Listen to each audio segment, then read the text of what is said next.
ನಮಸ್ಕಾರ, ನೀವು ನೋಡ್ತಾ ಇದ್ದೀರಾ ಎಂಎಂಕೆ ನ್ಯೂಸ್. ನಾನು ಮೋನಿಕಾ. ವಾಹನ ಸವಾರರಿಗೆ ಮುಳುವಾಗುತ್ತಿರುವ ಹೋರ್ಡಿಂಗ್ಸ್. ಬೆಂಗಳೂರು ಗ್ರಾಮಾಂತರ ಜಿಲ್ಲೆಯ ದೇವನಹಳ್ಳಿ ಅಂತಾರಾಷ್ಟ್ರೀಯ ವಿಮಾನ ನಿಲ್ದಾಣ ಸಮೀಪದಲ್ಲಿರುವಂತಹ ಜಾಹೀರಾತು ಹೋರ್ಡಿಂಗ್ಸ್ ವಾಹನ ಸವಾರರಿಗೆ ಭಾರಿ ಅನಾಹುತವನ್ನು ಉಂಟು ಮಾಡುತ್ತಿದೆ. ಹೌದು, ವಿಮಾನ ನಿಲ್ದಾಣ ಸಮೀಪದಲ್ಲಿರುವಂತಹ ಕನ್ನಮಂಗಲ ಗ್ರಾಮದ ಫ್ಲೈ ಓವರ್ ಸಮೀಪದಲ್ಲಿ ಇರುವಂತಹ ಬೃಹತ್ ಹೋರ್ಡಿಂಗ್ಸ್ ನಲ್ಲಿರುವ ಜಾಹೀರಾತು ಬ್ಯಾನರ್ ಹರಿದು ರಸ್ತೆಗೆ ಬಿದ್ದು ವಾಹನ ಸವಾರರಿಗೆ ಭಾರಿ ತೊಂದರೆಯನ್ನು ಉಂಟು ಮಾಡುತ್ತಿದೆ.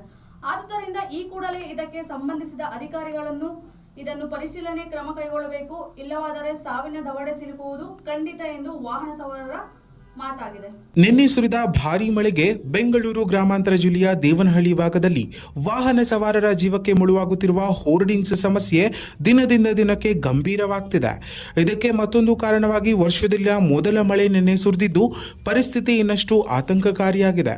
ಹೌದು, ಕೆಂಪೇಗೌಡ ಇಂಟರ್ನ್ಯಾಷನಲ್ ಏರ್ಪೋರ್ಟ್ ಸಮೀಪದ ಕನ್ನಮಂಗಲ ಗ್ರಾಮ ದೇವನಹಳ್ಳಿ ಬಳಿ ಅಳವಡಿಸಿರುವ ಭಾರೀ ಗಾತ್ರದ ಜಾಹೀರಾತು ಹೋರ್ಡಿಂಗ್ಸ್ ಇದೀಗ ಅಪಾಯದ ಸಂಕೇತವಾಗಿ ಪರಿಣಮಿಸಿದೆ.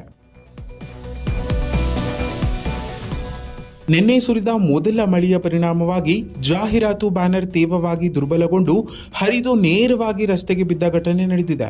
ಇದರಿಂದ ಕೆಲ ಕಾಲ ವಾಹನ ಸಂಚಾರ ಅಸ್ತವ್ಯಸ್ತಗೊಂಡಿದ್ದು ಸವಾರರು ಆತಂಕದಲ್ಲಿ ಸಂಚರಿಸುವ ಪರಿಸ್ಥಿತಿ ನಿರ್ಮಾಣವಾಗಿದೆ. ಈ ರಸ್ತೆ ವಿಮಾನ ನಿಲ್ದಾಣಕ್ಕೆ ಸಂಪರ್ಕ ಹೊಂದಿರುವ ಪ್ರಮುಖ ಮಾರ್ಗವಾಗಿರುವುದರಿಂದ ದಿನನಿತ್ಯ ಸಾವಿರಾರು ವಾಹನಗಳು ಸಂಚರಿಸುತ್ತವೆ.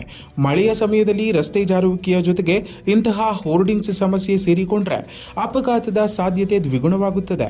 ವಾಹನ ಸವಾರರ ಪ್ರಕಾರ ಮಳೆ ಹಾಗೂ ಗಾಳಿಯ ಸಮಯದಲ್ಲಿ ಈ ರೀತಿಯ ಬ್ಯಾನರ್ಗಳು ಯಾವಾಗ ಬೇಕಾದರೂ ಕಿತ್ತು ಬೀಳುವ ಭೀತಿ ಇದೆ. ವಿಶೇಷವಾಗಿ ರಾತ್ರಿ ವೇಳೆಯಲ್ಲಿ ಇದು ಇನ್ನಷ್ಟು ಅಪಾಯಕಾರಿಯಾಗುತ್ತದೆ. ಸ್ಥಳೀಯ ನಿವಾಸಿಗಳು ಹೇಳುವಂತೆ ಹೋರ್ಡಿಂಗ್ಸ್ಗಳನ್ನು ಸರಿಯಾದ ಸುರಕ್ಷತಾ ಕ್ರಮಗಳನ್ನು ಪಾಲಿಸದೆ ಅಳವಡಿಸಲಾಗಿದ್ದು ಮಳೆಯಾಗ್ತಿದ್ದಂತೆ ಅವು ದುರ್ಬಲಗೊಂಡು ಕುಸಿಯುವ ಸ್ಥಿತಿ ನಿರ್ಮಾಣವಾಗ್ತಿವೆ. ತಜ್ಞರ ಪ್ರಕಾರ ಮಳೆಗಾಲದ ಮೊದಲು ಇಂತಹ ಜಾಹೀರಾತು ಫಲಕಗಳ ಪರಿಶೀಲನೆ ಕಡ್ಡಾಯವಾಗಿರಬೇಕು. ಆದರೆ ಇಲ್ಲಿ ಅದು ನಡೆಯದಿರುವುದು ಸ್ಪಷ್ಟವಾಗಿ ಕಾಣ್ತಾ ಇದೆ.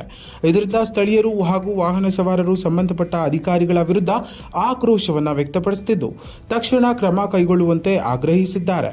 ಅಪಾಯಕಾರಿ ಹೋರ್ಡಿಂಗ್ಸ್ ತೆರವುಗೊಳಿಸುವುದು, ನಿಯಮ ಉಲ್ಲಂಘನೆ ಮಾಡಿದವರ ವಿರುದ್ಧ ಕಠಿಣ ಕ್ರಮ ಕೈಗೊಳ್ಳುವುದು ಮತ್ತು ಮಳೆಗಾಲದ ಹಿನ್ನೆಲೆಯಲ್ಲಿ ವಿಶೇಷ ಪರಿಶೀಲನೆ ನಡೆಸುವುದು ಅಗತ್ಯವಾಗಿದೆ. ಒಟ್ಟಿನಲ್ಲಿ ವರ್ಷದಲ್ಲಿ ಮೊದಲ ಮಳೆಯಲ್ಲೇ ಈ ರೀತಿ ಘಟನೆಗಳು ನಡೆಯುತ್ತಿರುವುದು ಮುಂದಿನ ದಿನಗಳಲ್ಲಿ ಇನ್ನಷ್ಟು ದೊಡ್ಡ ಅಪಾಯದ ಸೂಚನೆ ನೀಡುತ್ತದೆ ಎಂದು ಸ್ಥಳೀಯರ ಎಚ್ಚರಿಕೆಯಾಗಿದೆ.